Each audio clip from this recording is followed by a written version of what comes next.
Hello, welcome to the SwineTime podcast. I am your host, Spencer Wayne. I am one of the staff veterinarians here at Pipestone at the Pipestone Vet Clinic, also one of the fellow owners of Pipestone Holdings, and I have the great opportunity every so often to interview interesting people. A lot of times they are people from within our organization, people that I work with that have different skills, but every once in a while they allow me to interview outside people, and so this is one of those special occasions. I've got a guest today, Alex Thomsett.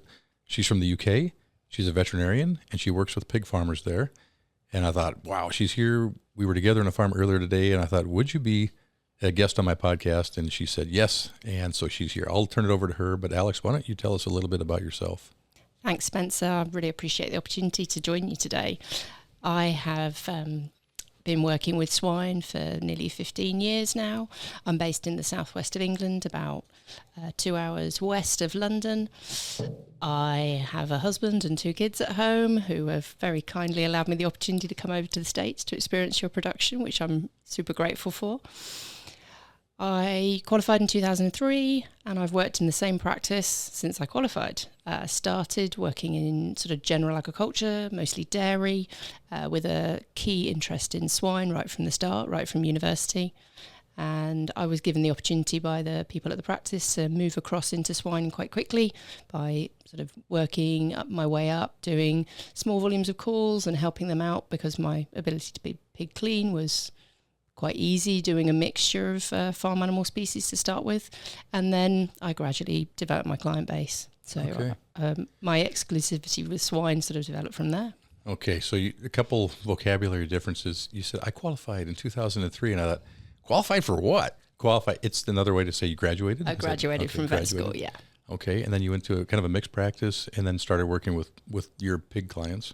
That's correct. So the practice I work in is based in Wiltshire, which is in southwest England. It's a multi-species practice, so we cover all species across 4 different departments. We have circa 50 veterinarians working in our practice across all those species. How many locations?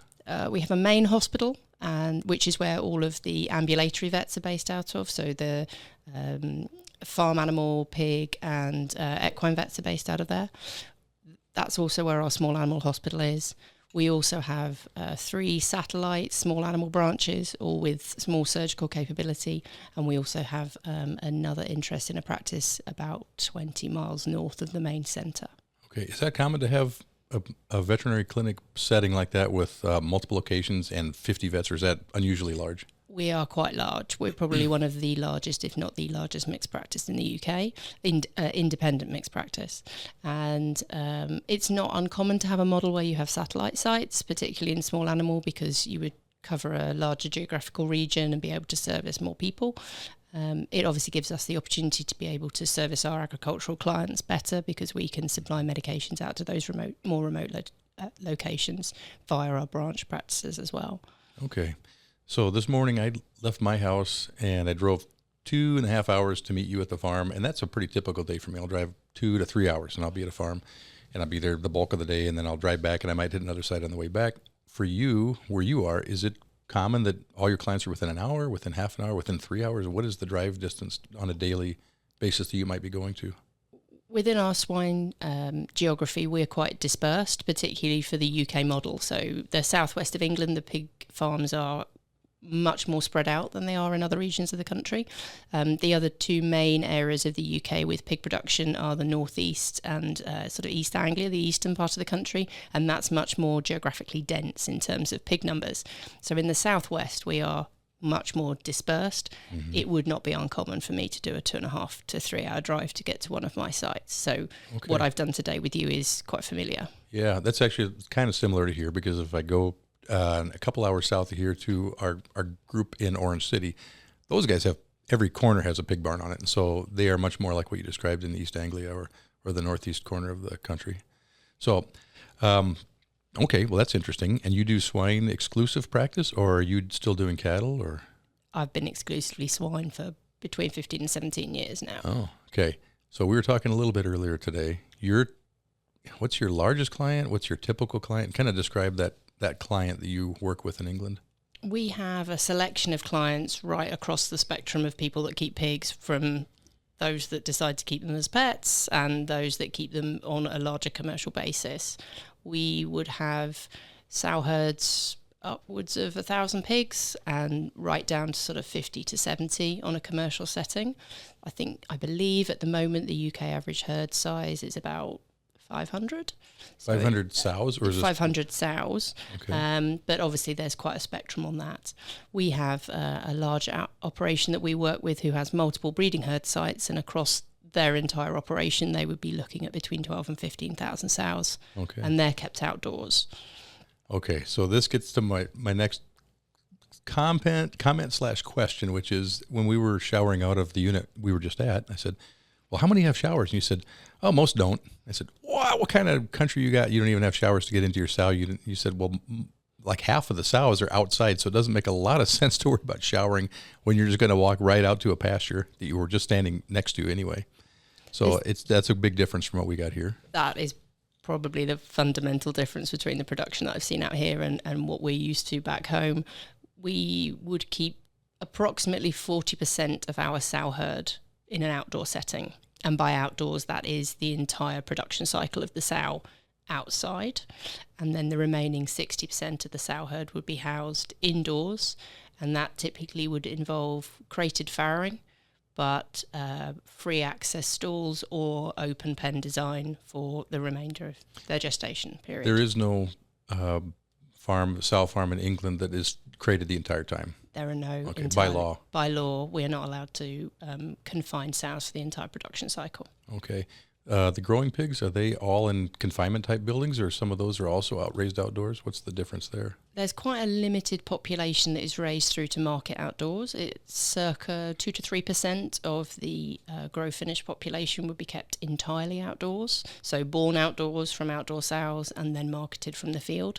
The remainder of the population is accommodated inside, and that would be a range of accommodation from open straw pens, solid floors with straw bedding, but we also do have more relatable buildings that you would be familiar with, which are fully slatted. Okay, and if they are one production style versus another, is that generally related to the marketing of the pigs, that, hey, these go to this output or this outlet channel that wants this type of pig and is paying more for it, or is it really a preference just by the producer and how they want to do it? Is it related to marketing, or is it just preference? Often it has a marketing bias. We have certain production flows that are aligned with certain retailers or integrated production systems, and they would have stipulations about what's required to satisfy the consumer, the end consumer, basically. And then there would be others that have opted to stick with the style of production that they are familiar with and that they feel works best for them, and then they seek a marketplace which requires those pigs. So that's why we have a range of production. Not everybody has the capacity to keep pigs outside. It's quite challenging. Yeah. Earlier, you were telling me also about, we call it PQA here, but it was Farm assurance. Farm assurance. It must be something similar. And I'm wondering, that has standards that you said get applied to the production and applied and enforced and marketed by. But what is your legislation? What's the law in England? How does it dictate production? Do they say you have to be 28 days? There's some things that I know are by law, not by recommendation or by some agreement with the packer, but literally by law. That's correct. We have what we sort of call baseline welfare legislation, and that is primary legislation reviewed by our government, and that is enacted by our the Department for Environment and Rural Affairs. And that stipulates weaning age, it stipulates minimum space allowances, feed type, the requirement for some form of veterinary health plan and veterinary intervention that gives guidance on the best practice for keeping pigs.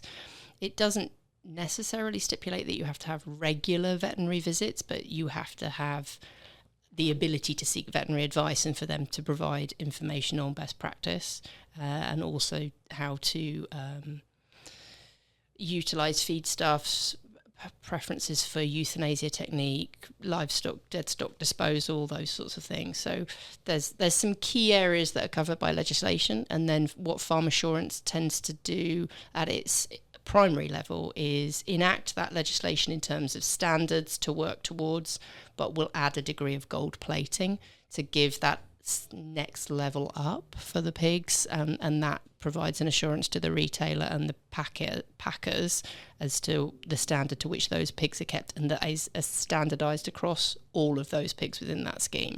Okay, I like that word, gold plating. That's pretty crafty. Okay, you mentioned the wean age. By law, it's how many days old? 28 days. So you can't wean pigs younger than 28 days, or is there an exception? We do have an exception where you can wean pigs down to 21 days of age. The stipulation of that is that those pigs have been afforded accommodation and provision feed, for example, that is more appropriate for that younger age of pig. For example, specific types of feed that could be maybe made into a gruel or porridge to make it easier for them to accept. It's certain temperatures, not necessarily stipulated, but an acknowledgement that those pigs would maybe need slightly more attention because they're younger than that minimum weaning age. Okay. So I'm curious how it gets policed or enforced on that. So the law says 28 days and this much square footage. And is somebody showing up from the government to check that, or how does that work? They can do. We have had instances recently where either a welfare concern has been raised with local enforcement bodies, and then that triggers an inspection. And that might be raised from the slaughter plant, from the vets that are inspecting the pigs on entry. They can raise a concern over the welfare conditions that they suspect those pigs may have been kept in due to observations of pigs delivered, and then that would trigger an enforcement visit from our authorities. From a farm assurance point of view, every farm that is farm assured, and that's approximately 95% of our production, are under the red tractor farm assurance standard. They have 4 visits a year from their dedicated veterinarian, which are not specifically auditing visits, but we do have to complete some compliance paperwork, and then they are visited at least once a year from a certification body who does the QA type auditing for that farm to ensure they're compliant for the standards. Okay. All right. Just some interesting I can see parallels with stuff we do, but also some differences. Just thinking through other differences that you might note. Castration. We obviously castrate our boars here when they're processing age, let's say 4 to 6 days of age. Not so in the UK. That's correct. Not so much. It's not illegal. It is still legally able to be carried out. What Farm Assurance has said is that they don't deem it a welfare-friendly act, and therefore under the Farm Assurance standards it's not allowed.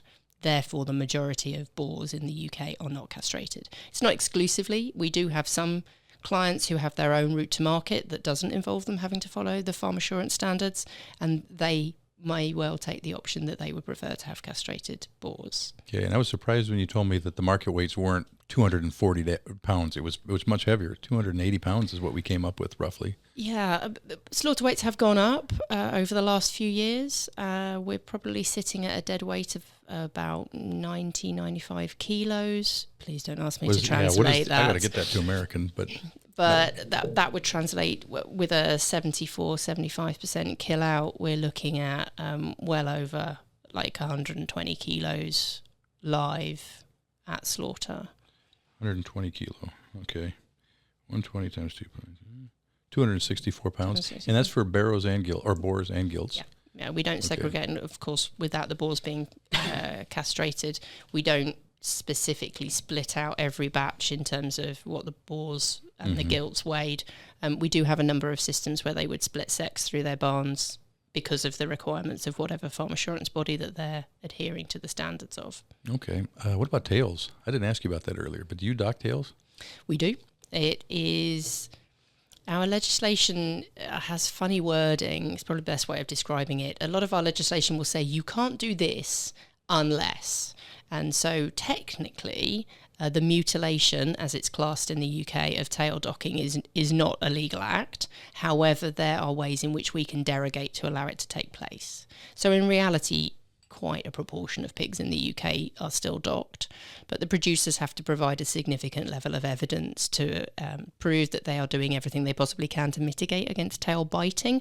And for example, tail docking is considered a last resort action to mitigate against tail biting. Yeah. here, would you have to say, I'll show you a group that had tail biting. That's evidence we need to do it just so you can clearly see it. And then the evidence of what you're doing, what does that look like? Enrichment in the environment, dietary stuff. What would you do for it? We, as part of our routine visits, so bearing in mind I've just said from a farm assurance point of view, we visit every farm every 3 months. As part of that visit, we would be reviewing the legitimacy of their tail docking policy. They are required to record any instances of tail biting and what actions they took in order to treat that, whether they administered treatments to the animals, whether they euthanized the animals because the damage was too severe, and what methods they put in to mitigate against the remainder of that population of pigs of whatever size that were affected to prevent or cap off that tail biting incident. Based on the frequency and the incidence of tail biting, we can then say, yes, we feel that continuing for another 3 months is okay. You can keep docking because we feel the risk of tail biting is too great. We also have to take into account the environmental conditions. So if the ventilation or the atmosphere within the buildings is inadequate, we have to encourage the producers to address that as a well-recognised risk factor for tail biting and other things along those lines. Okay. I don't want to go through the square meter versus square foot difference because we will get nowhere with the math. I'm too stupid to do it. But your impression looking at the pigs you've seen so far here, and are we stocking at the same density in the finishers, or are you stocking lighter or heavier or same? I would say in the main for red tractor, I think you're probably similar, possibly slightly heavier, but just on visual observation. But from the higher welfare standards, you would be tighter. So the particularly marketed for high welfare farm assurance standards are well known for having a slightly larger stocking density.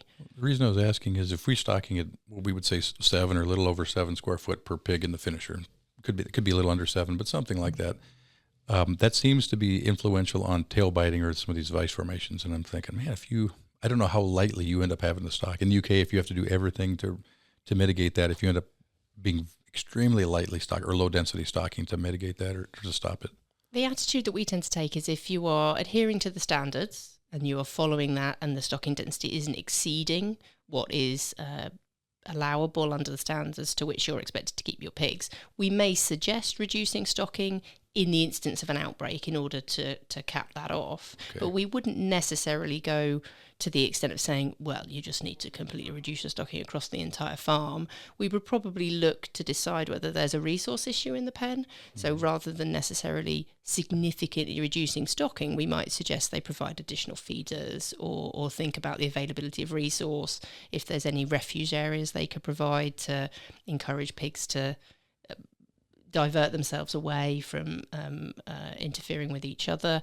Also the enrichment that they provide. So there's quite an onus on ensuring that enrichment is adequately provided. It sounds like clearly defined intentions with a lot of grayness about how to approach it. My impression for you, tell me. I might be wrong in that, but no, that you know what you want to get to, but there's a lot of grace and gray areas as you go along. And we really appreciate that from a veterinary point of view, because black and white is really hard to actually get good results out of. The latitude that the legislation affords us to be flexible with our approach probably means we're better able to cope with a situation. When we're giving a very distinct, yes, you can do this, no, you can't, it can make it really problematic and quite expensive for producers to actually adhere to that. Okay. Hey, we talked a little bit in the barn earlier about the, let's say, last 20-year history of the UK pig industry, because it's shrunk over the time. And I don't know if it's half what it was or three. Can you just take us through some of the history of why that changed? Because our industry here is under the impact or the influence of things like Prop 12 and some special marketing opportunities people would have if they want to do open pen gestation or Prop 12 or whatever. But it's probably different than what you guys experienced, because, well, just go ahead and tell us, please, because I'm always mystified at what happened in the UK. We've been influenced quite heavily by the European Union, which, of course, we exited from that organisation in 2020. So the landscape's changed slightly since then, but we are still quite heavily influenced by Europe, as we have been historically, because they're our major trading partner. So we can't ignore what's going on in Europe. The history behind the sow confinement goes back well over 20 years before I qualified, before I was even a student potentially, to when the stall and tether ban came in, and that's the point at which sow confinement really came to an end for us. And that had a big influence on the size of our industry, because there were a number of producers that chose to leave rather than make the capital investment commitment what to year those was this, changes. when that was the stall and tether ban and all these things? You might be testing me there. It's going to be circa 1999, 2000, because it coincided with some other key health events around that time. We had a small classical swine fever outbreak in East Anglia, which obviously had an impact from a trade perspective and also from losses due to culling. And then that was followed quite closely by the 2001 foot and mouth outbreak, which obviously covered the entire country and was pretty catastrophic and devastating for all of the affected agricultural sectors, but that included the pig sector. Right before you qualified? Right before I qualified. So as a student, I was involved in part of the testing and epidemiology bleeding that was going on. They got our entire year moved out and into the field to help with that, and because we weren't really able to do any experience as clinical veterinary students, there was a number of people that actually went out and helped on cull teams, and it was pretty brutal. It was a difficult time, and I know it affected some of my year mates with actually having to take part in that, but it also gave me a really interesting grounding on disease control, because it was really vital at what we did. You guys forced poor dog and cat vets to go out and bleed pigs because of that? What was going? You just needed people? We were bleeding sheep, actually, because in the You're right, the joy of bleeding sheep. So what we have in the UK is a system where quite a lot of sheep move around the countryside through into the autumn, where they move grazing, and in order to do that in the face of what was towards the tail end of foot and mouth, there was a big epidemiological drive to check that we weren't actually shifting flocks of sheep that were infected, because sheep don't demonstrate the virus particularly strongly. So as a cohort of vet students, they went, it's a great way of training them how to bleed sheep. So off you go, up to Northumberland for 2 weeks. A lot of good sheep bleeders came out of that year. Yeah, I can still do it to this day after 2 solid weeks of not being able to miss a sheep. Okay. All right, so you had 2 big impacts, disease hits. You had a CFF and a foot and mouth disease outbreaks about that same time that really devastated a lot of the industry. It took, because of culling, they basically had to eliminate many herds, or was it a trade issue? Yeah, there was culling, and then, following on from that, we did have the trade issue. It took us circa 10 years to get back our links with China as a result of that FNDV outbreak. And then that kind of dovetailed nicely with the European legislation on stall and confinement removal, which we as a country chose to adopt pretty quickly, whereas not all of Europe went hell for leather to do it straight away. Some of them kind of held until the last minute to do it. Yeah. So we slightly put ourselves at a disadvantage to some of our nearest trading partners. Essentially, by delaying implementation of that, it's another European country, they would keep the advantage they had, not having to invest in different facilities or more expensive production practices. Correct. Okay. All right. So that didn't help in general. If you were looking at putting money in the pockets of UK pig farmers, those 2 things were not good. Yep. And then just to cap it all off, we were in the situation where PCV2 came in, which obviously most swine producers are familiar with the impact that had at the time, when we didn't have any reliable vaccines and we weren't really entirely sure what we were dealing with. So that kind of followed on from this perfect storm of things that had happened previously. So it was a really tough time in the industry. And then the sow productivity improved, so we didn't necessarily need to vastly increase our sow herd size because we were producing more piglets from the sows that we did have. But if you kind of spool forward to where we are now, our most recent census data says that we are at the smallest sow herd we've ever had. We're just over 325,000 sows in the UK. Okay. I didn't ask that, but that you answered a question that I was thinking about as well. Okay. Hey, we could talk for hours, and it's already 24 minutes, and I'm going to get yelled at pretty quick if we don't wrap it up. But is there anything you want to mention about the UK industry that we didn't talk about?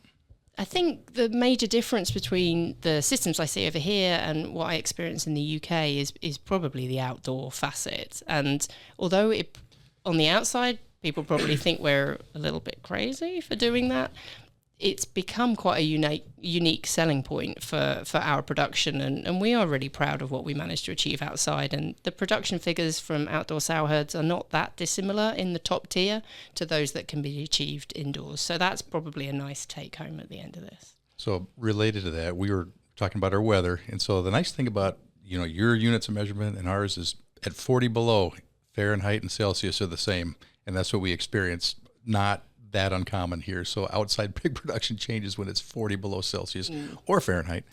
So that's one constraint we do have that makes that harder if we ever wanted to even do that. That's it. I got no more questions. Well, I do have questions, but I'm going to not torture the audience with those. So thanks again to Alex Thomsett, our guest from the UK, and thanks to our listeners for tuning into this episode of the SwineTime podcast. The SwineTime podcast was created for the pork industry and individual pork producers around the country. Hosted by me, Dr. Spencer Wayne with Pipestone Veterinary Services, the podcast contains pork industry news, advancements in animal care, and how to enhance your productivity. Find the SwineTime podcast at www.pipestone.com or on your favorite listening platform.